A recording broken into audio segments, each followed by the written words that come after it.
Welcome to the Elite BSC podcast, where our entire focus is helping commercial janitorial contractors succeed. You want a growing company, a thriving team, and healthy profits, and we are here to help.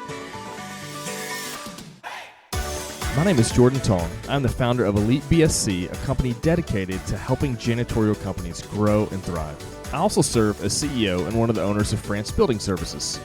France is a janitorial company employing nearly 600 people. Since 2007, we grew from 1.5 million to more than 20 million in annual revenue and built what I think is one of the best teams in the world. The goal of Elite BSC in this podcast is to give owners in the industry a vision of where their company can be and the information and tools to get there. I want to share what I have learned over the years to make this a reality for you.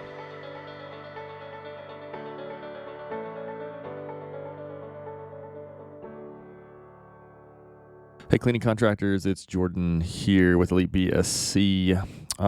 So before we get kick started with this particular podcast, I want to just make a note about something. There's a project we've been working on here at Elite BSC for probably 5 or 6 years that's just starting to come into fruition, and it's a project called Clean Train You.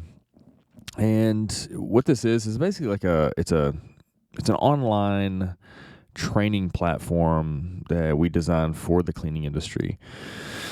I won't go into all that.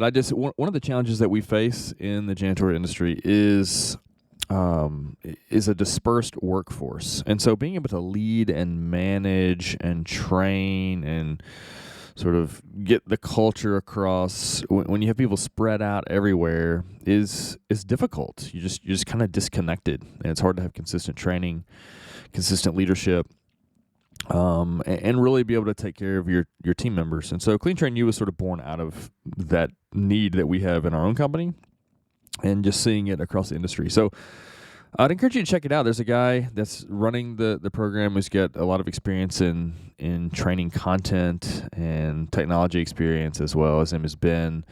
I've known Ben for a long time, and he just joined our team.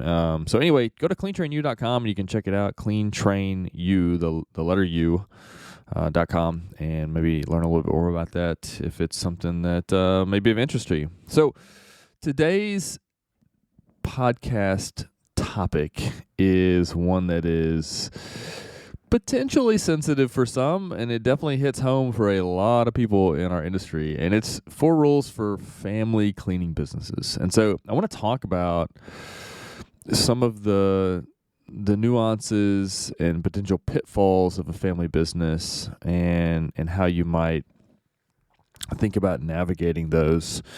So, not all of my listeners may know, but I'm involved in a family-owned cleaning business. My grandparents started the company in 1985. My grandmother and grandfather. My parents joined the company in probably the early 90s, and then my parents took over running the company in the late 90s and took majority ownership in maybe around 2006, 2007, somewhere in that time frame. And then I became a minority owner soon after that, maybe like a 10% owner, maybe about 2010. I joined the company in 2007.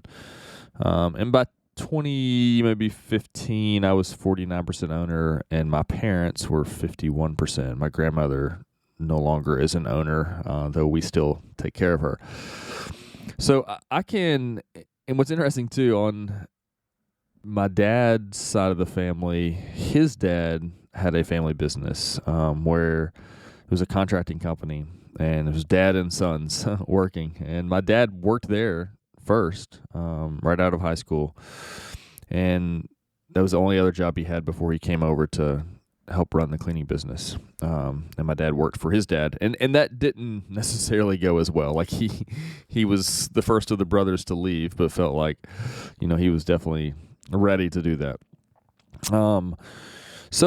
But I can speak to the fact that family business can be difficult, but it can also be really good and rewarding. And my overall experience has been fantastic, and it has been something good for us and I think it has pushed us closer together as opposed to pushing us further away.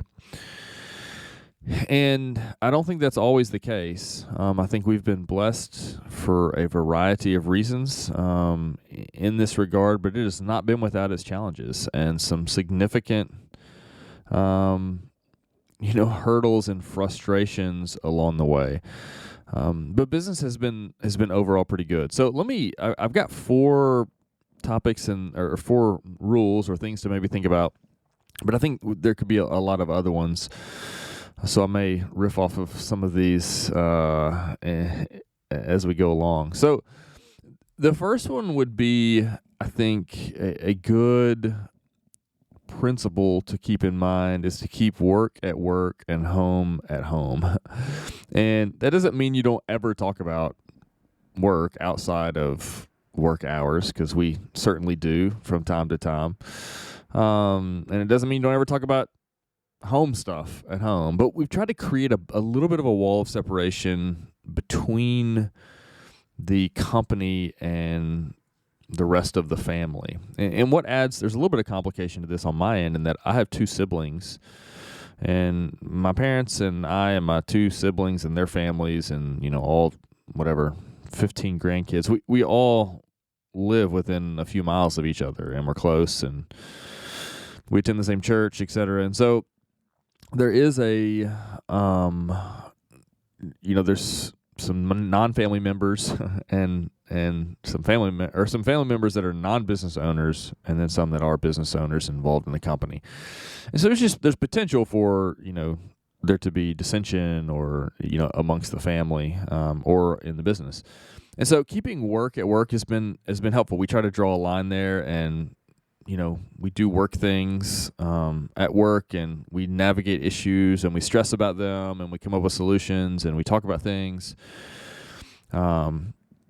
And then we try to maintain a healthy, robust family life that's good, that we have normal relationships as much as possible.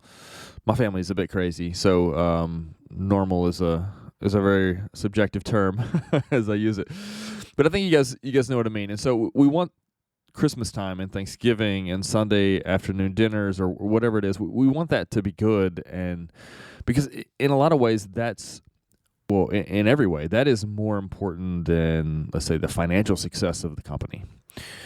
And so we want to make sure to maintain those. So that'll be my first one, keeping a good boundary or separation between work and home, and maintaining a healthy balance there between those 2. Okay, number 2, this one is probably the one that gets the most people, I think, is having clearly defined roles. So my parents were really good about this, and really, to their credit, they've been, and I don't know how this would work in a subsequent generation, but my parents were really good about being open with the business. Like, they weren't trying to protect or keep it all for themselves. They sort of had this mentality that the business was given to them to steward over, and they sort of passed that on to me in a lot of ways.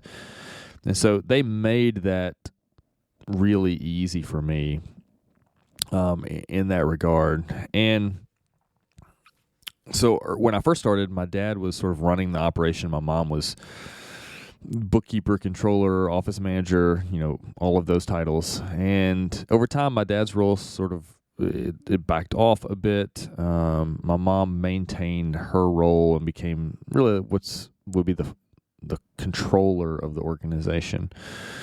And I began to move into more of a leadership role. And still to this day, my dad's not involved in the day-to-day, and my mom is in the controller position. So we see each other basically every single day at work. And one of the things that's been helpful for us over the years is having clearly defined roles. So mom, for instance, knowing what it is that she does, like what is her particular space in the organization, what is it she does, and those are her boundaries, as it were. And then I have those as well. And there's this requirement of me to sort of stay in my lane on some things. and do my very best to be respectful and defer to my parents when at all possible, so long as it doesn't come in the way of what's best for the organization. And so these roles are just helpful. They keep you from stepping on each other's toes. And so everybody needs to know their role and understand what that is, the expectations, et cetera, and be able to work within that. So, especially if you have multiple family members, I think having an accountability chart, which is what's talked about in the traction model, or some sort of organizational chart that clearly defines what it is that gets done and who does it and what that position is, what the expectations are, and then a family member functions within that role. So we always saw ourselves as, okay, on one level, we are owners or shareholders, but on another level, we're employees. So as it pertains to our job as employees in the organization, we have very, very clearly defined roles of what we do, who's responsible for what, who makes decisions, etc. And then it's a bit different when we're thinking about ourselves as shareholders. So we're sort of functioning in two different capacities there. So that would be number 2. Number 3 is no nepotism. So one of the things that I see, and I've come across this in consulting some and helping individuals who are not in the family but are working in a family business. And one of the dangers that you always run in trying to attract and keep good talent in the organization when it is a family business is nepotism. So family members sort of getting a free pass on maybe not performing as well or having all the best opportunities, etc. And there's a fine line here, because I don't think there is anything wrong with a family giving preference to, or having, like, saying, hey, I'm going to giving maybe other people in the family an opportunity, let's call it that maybe not everybody has. And that's okay. But at the same time, that person has to carry their weight and make good on that opportunity they were given. And so I think it is okay, and I think it is helpful, and I don't like the word fair, but I would say just, to have other people that rise up in the organization that may even be leading things or leading other family members. I don't think it's a requirement that all the kids or cousins or nephews have to report to dad or granddad or whatever. I think it's helpful to make the organization look a bit like an organization. And you're able to maybe ward off some animosity that might rise up in the company, particularly when you get a family member that's underperforming and they're higher ranking or have greater pull or authority than somebody else who is a much better fit for that particular role. And that can just breed some animosity and frustration and makes it difficult to retain good talent. And I've seen that happen, and I think that's something to be avoided. So my last thought would be is don't let money divide. So I think probably outside of, father-son arguments and struggles for power in a company, I think that could certainly derail things. I think a major or probably one of the biggest causes of things going south is greed, really, ultimately. I think that's the vice that's underneath this, is that you have to have this perspective that money is not the primary good or the primary goal of the organization. So it is a benefit, and it is something that's needed. It's one of the necessary things that's part of the organization. But it is not the necessary thing. It is not the defining thing that makes the organization what it is. And so we don't want to let greed ruin those family and work relationships. So family is way more important than an extra $10,000 you could have made last year. And so I think there should be a posture maybe of generosity, of deference, of looking out for the best interest of another, and not like having things we are pretty adamant about, we have this sort of flexibility, and part of it's because we've done well with our money and handled it pretty well in terms of saving and keeping our debt low, etc. But we just want to have a posture of sort of openness and generosity towards people and not being critical, but also dividing things down the middle as 50-50 as we possibly can. And there's just a real danger that's here all the time, and it's a moral danger that we have to be just on guard against in our own hearts. So there's the famous passage in the New Testament that says the love of money is the root of all kinds of evil, and there may have never been a truer statement. Like, it's very true, and it can just absolutely wreck a family business and a family, and we have a responsibility for leading to not ever let that happen. And in some ways, we set the tone there if we're the one leading by being generous. That's how we set the tone for that not to be the case. So anyway, these are the 4 things. Keeping boundaries between work and home, having clearly defined roles, no or limited nepotism, and avoiding greed at all costs. I think if you do these things, you've got a much higher likelihood of your family business being successful. I think these are good principles that are generally applicable for the life of a family business, and I think they can be helpful. So, hey, if there's any other questions that I can help you with, feel free to reach out to me, Jordan@elitebsc.com, and we'll see you next time. If you found the information in this podcast helpful, please like and subscribe on whatever podcast platform that you're using. If you would like more resources or help to grow your cleaning company, head over to elitebsc.com. We have loads of articles, videos, free tools, coaching options, and a lot more.